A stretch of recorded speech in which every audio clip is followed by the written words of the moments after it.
శ్రీకాకుళం జిల్లా ఇచ్చాపురం పెద్ద post office వద్ద ఉద్రిక్తత నెలకొంది. తమ డబ్బులు తమకు చెల్లించాలని ఖాతాదారులు నిరసన చేశారు. డబ్బులు చెల్లించకపోతే ఉద్యోగులను విధులకు వెళ్లనివ్వమని గేట్ ముందు బైఠాయించారు. 33 ఖాతాల్లో 2,80,00,000 మాయమయ్యాయని ఆరోపించారు. కేసు సీబీఐకి అప్పచెప్పామని పోస్టల్ అధికారులు తెలిపారు. నెలలు గడుస్తున్నా ఎటువంటి సమాచారం లేదని ఖాతాదారులు ఆందోళన వ్యక్తం చేశారు. ఈ పోస్ట్ ఇచ్చాపురం పెద్ద పోస్ట్ ఆఫీసులో 2017లో మా 11 మంది ఆడపిల్లల పేరు మీద నేను డిపాజిట్ చేశాను.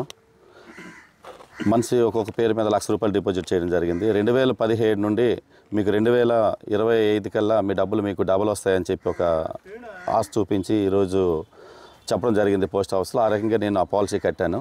ఆ పాలసీ కట్టిన తర్వాత రీసెంట్గా 4 మంత్ బ్యాక్ పోస్ట్ ఆఫీస్లో స్కామ్ జరిగింది. ఎవరు డబ్బులు ఉన్నాయో లేవో చెక్ చేసుకోండి అని చెప్పారు. నేను ఏజెంట్కి తీసుకొని వచ్చినప్పటికీ మీ డబ్బులు అసలు డిపాజిట్ అవ్వలేదని చెప్పారు నాకు.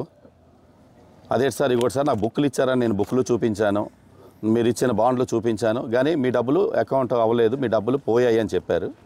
అదే సార్ మీరు 9 సంవత్సరాలు 9 సంవత్సరాల తర్వాత నా డబ్బులు పోయాయని మీరు చెప్తున్నారు. నా డబ్బులు పోయి ఉంటే మీకు 2017లో నా డబ్బులు పోయాయి, మరి 2018 అని చెప్పాలి మీ డబ్బులు లేవని, 2019లో డబ్బులు లేవని చెప్పాలి.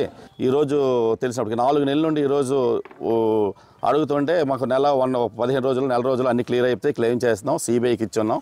దొంగలు దొరికారు, దొంగల దగ్గర డబ్బులు కూడా రికవర్ చేస్తాము, చేసి మీ డబ్బులు ఏ రూపాయి పోదు, ప్రతి రూపాయి మీకు వస్తుందని చెప్పి ఇవాళ వరకు ఎస్పీ గారైనా అదే శ్రీకాంత్ గారు ఐపీఓ గారు కానీ మాకు ఈ వరకు చెప్పడం జరిగింది.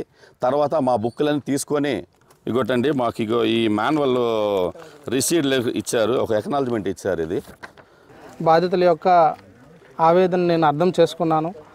ఆవేదన వాళ్ళకి మేము ఏ విధంగా క్లెయిమ్స్ ప్రాసెస్ చేశామో, ఆ క్లెయిమ్స్ ప్రజెంట్ స్టేటస్ ఏమిటనేటువంటి బాధితులకి చక్కగా వివరించాను, ఆధారాలతో సహా నేను వివరించాను.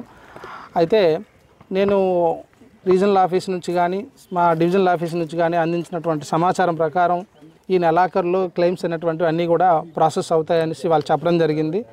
సో ఆ క్లెయిమ్స్ ప్రాసెస్ అయినంత వరకు ప్రజల తరపున, ఈ బాధితుల తరపున, ఈ సబ్ డివిజన్ తరపున నేను ప్రతిరోజు కూడా మానిటర్ చేయడం జరుగుతుందండి. ఏదైతే నేను ముందుగానే చెప్తున్నానో, ముందు నుంచి చెప్తున్నానో, నేను కానీ ఎస్పీ గారు కానీ ఎవరైనా కూడా పోస్ట్ ఆఫీసులో ఆధారాలు అంటే పాస్బుక్ల్లో డిపార్ట్మెంట్లో డబ్బులు జమ చేసి ఉన్నారో వాళ్ళకి వడ్డీతో సహా ఏ రోజు వరకు అయితే వాళ్ళకి శాంక్షన్ జరుగుతుందో ఆ రోజు వరకు వడ్డీతో సహా ఇవ్వడం జరుగుతుందండి. ఇది డిపార్ట్మెంట్ తాలూకా హామీ అండి. దీన్ని మీరు ప్రజల్లోకి చేరవేయండి. వాళ్ళ డబ్బులు ఎప్పుడు ఎక్కడికి పోవు. అయితే ప్రాసెస్లో కొంచెం లేట్ అవ్వచ్చు, అది సహజ కారణం. ఎందుకంటే శాంక్షన్ చేసినటువంటి ఆఫీసర్లు ఒక్కొక్కసారి అందుబాటులో ఉండొచ్చు,